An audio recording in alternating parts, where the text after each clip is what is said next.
Hello everyone, good morning. কালকে রাতের ঘুমটা এতটাই ভালো হয়েছে, দেখি সকালে উঠে চোখগুলো পুরো ফুলে গেছে। দেন সকাল সকাল বাবা নিয়ে এসেছিলো আজকে চিংড়ি মাছ, তো সেইগুলোকে আমি কাটতে বসেছি। আর চিংড়ি মাছ কাটতে আমার বড্ড বিরক্ত লাগে, কেন জানি না। অনেকদিন ধরে চিংড়ি মাছের ভাপা খেতে ইচ্ছা করছিল, সেই জন্য মাকে বলেছিলাম আজকে চিংড়ি মাছের ভাপা বানাতে। সেইটাই বানাচ্ছিল মা। এখানে নুন আর হলুদ মাখিয়ে নিয়েছিল, তারপরে একটা বাটির মধ্যে পোস্ত আর সর্ষে আর কাঁচা লঙ্কা বেটে তার মধ্যে সর্ষের তেল আর গোটা কাঁচা লঙ্কা দিয়ে কিন্তু বেশ খানিকক্ষণের জন্য এটা জলে দম দিয়ে রেখে দিয়েছিল। তারপরে কিন্তু রেডি আমাদের চিংড়ি ভাপা। এটা খেতে না জাস্ট অসাধারণ হয়। তো দুপুরে খাওয়া দাওয়ার পর মা আবার দিয়েছিল 1 প্লেট আম কেটে।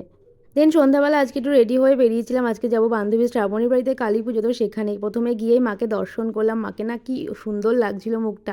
ওখানে গিয়ে তো অনেকদিন পর সবার সাথে দেখাও হয়েছিল। তারপর বসেছিলাম খেতে। আর কি কালী পুজো মানেই কিন্তু খিচুড়ি, আর তার সাথে গরম গরম বেগুনিও ছিল, আর তার সাথে ছিল ভেজ বিরিয়ানি আর আলুর দম। প্রত্যেকটা খাবার এত অসাধারণ হয়েছিল।